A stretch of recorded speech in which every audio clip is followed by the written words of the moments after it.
Wisconsin's 72 counties have worked hard and long on the recount of the April 5th election.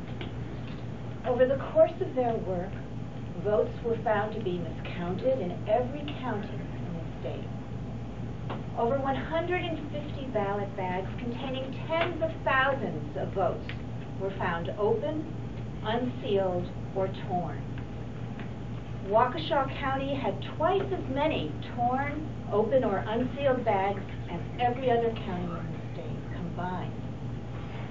In many cases, municipal clerks in Waukesha testified that the bags weren't torn when they left the city's towns and villages, so the security breaches occurred sometime when the bags were in Waukesha County's custody. Most every county and most every reporting unit statewide had discrepancies in reconciling poll books in which the number of voters and the number of absentee ballots is recorded. In several counties, including Dane, Milwaukee, Marquette, and Jackson, missing or unaccounted ballots were found in unexpected places during the recount, such as a clerk's office or left in machines. This recount should serve as a wake-up call to improve Wisconsin's election processes. Wisconsin clerks are hard-working public servants who have a big responsibility for a high-profile and important public function, elections. In the thousands of pages of minutes from this recount, which I and my team have analyzed, there is scant evidence of individuals trying to vote fraudulently. There is, however, ample evidence that the election processes by which ballots are supposed to be handled, recorded, secured, and counted are not followed because those rules are either misunderstood or simply ignored. As a result, thousands of votes are not counted, were not counted correctly, or have been called into question. Some may argue that the fact that the final totals changed by about 300 votes from the initial canvass to the certified recount totals is evidence that Wisconsin election processes reach an accurate result, and this recount was unnecessary. But in the course of the recount, we have seen that election procedures are not always followed or well understood. We discovered that compliance with statutory responsibles is greatly uneven. There are unacceptable gaps in ballot security, which, if allowed to continue, threaten the integrity of Wisconsin elections and undermine the confidence that Wisconsin residents deserve to have in the results of those elections. The recount was always about much more than the small difference in votes between the two candidates. Widespread irregularities, unintentional as they may be, around the state, along with a cascade of irregularities in Waukesha County, make it clear that we must do more to ensure that the electoral process in Wisconsin is beyond reproach. However, Wisconsin law makes it clear that even on such a record has been developed in this recount, the threshold for a court to overturn an election is appropriately very high. David Prosser has won this election, and I have congratulated him. I will not be requesting a judicial review of the results of the recount. The statute, section 5.01, sub 1, provides that the state election laws, quote, shall be construed so as to give effect to the will of the electors if that can be ascertained, notwithstanding informality or failure to comply with some of its provisions. It is questionable, as a matter of law, whether even the statewide extent of noncompliance uncovered by the recount would cross the bar raised by this statutory language. Moreover, Wisconsin courts have held that absent connivance, fraud, or undue influence, substantial compliance with the statutory voting procedures is sufficient. Which brings me to Waukesha and the question of whether or if there was manipulation of some ballots, given the fact that so many bags were unsealed to the point of being wide open. Here again, evidence of opportunity to manipulate or alter ballots is not enough. There would have to be compelling proof that the integrity of the ballots has indeed been compromised.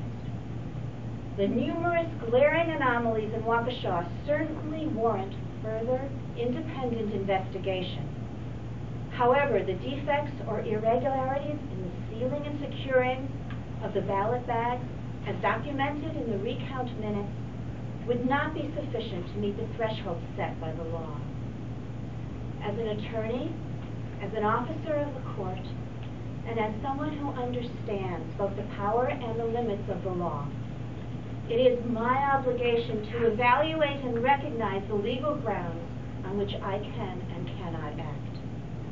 I have reviewed the record. I have reviewed the evidence. I have reviewed the law.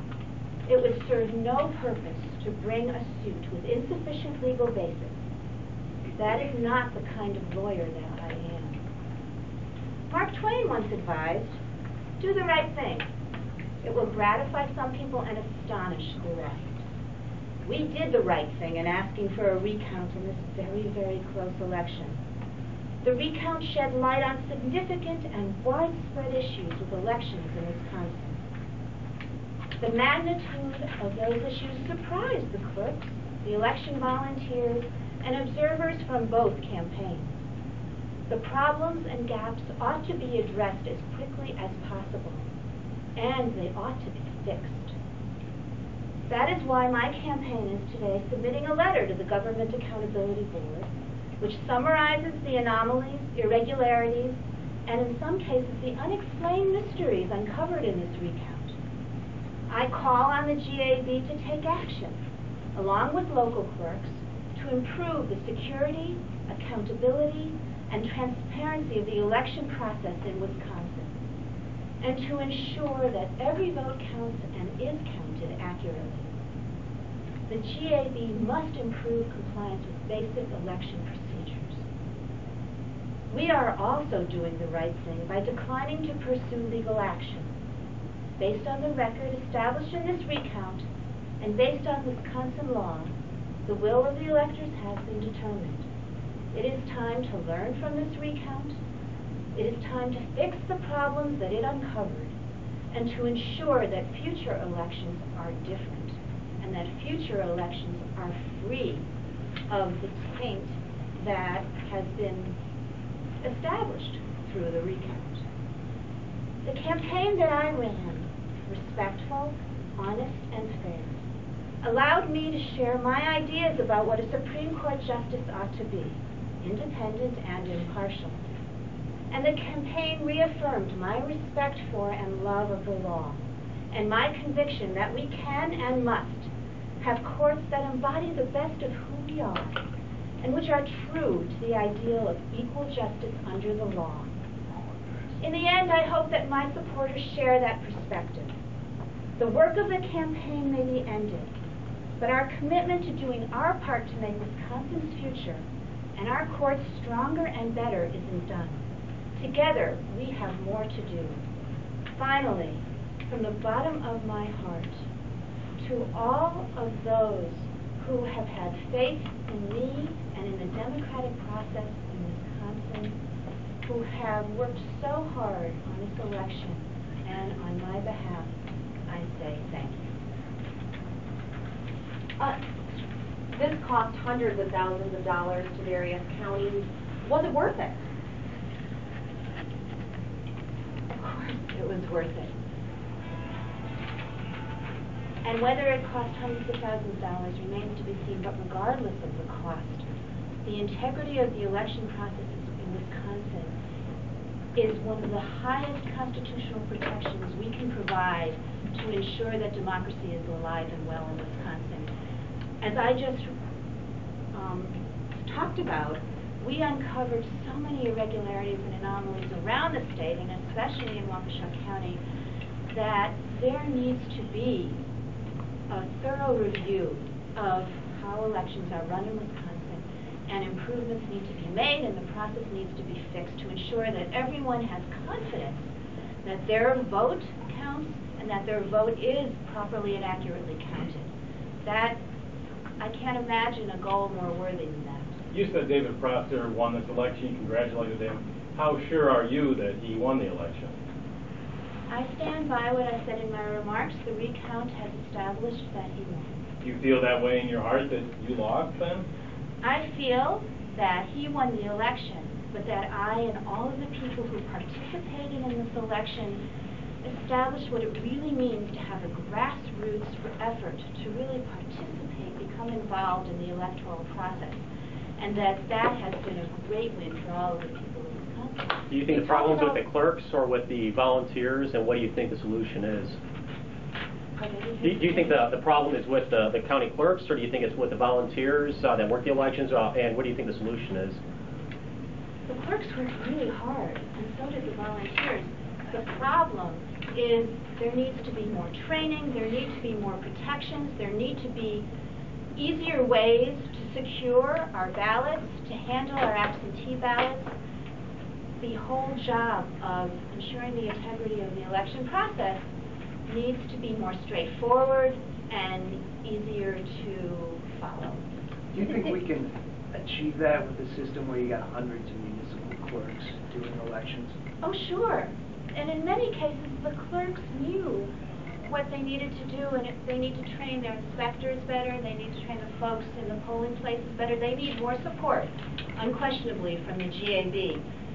And if we, they need more resources, as does everyone, but to ensure the integrity of elections in Wisconsin, we need resources at the back end. We need resources to assure that ballots are secure, that ballots are properly counted, that poll books are properly reconciled.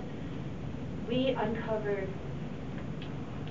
hardly any, if any at all, evidence that there's any problems up front with voters. You talked about Waukesha County quite a bit. What should the next step be? Who should be investigating Waukesha County? The GAB should accept our complaint and appoint an independent investigator.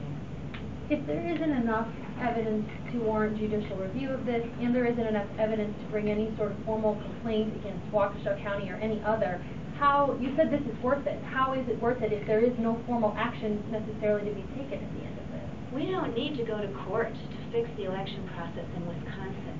We don't need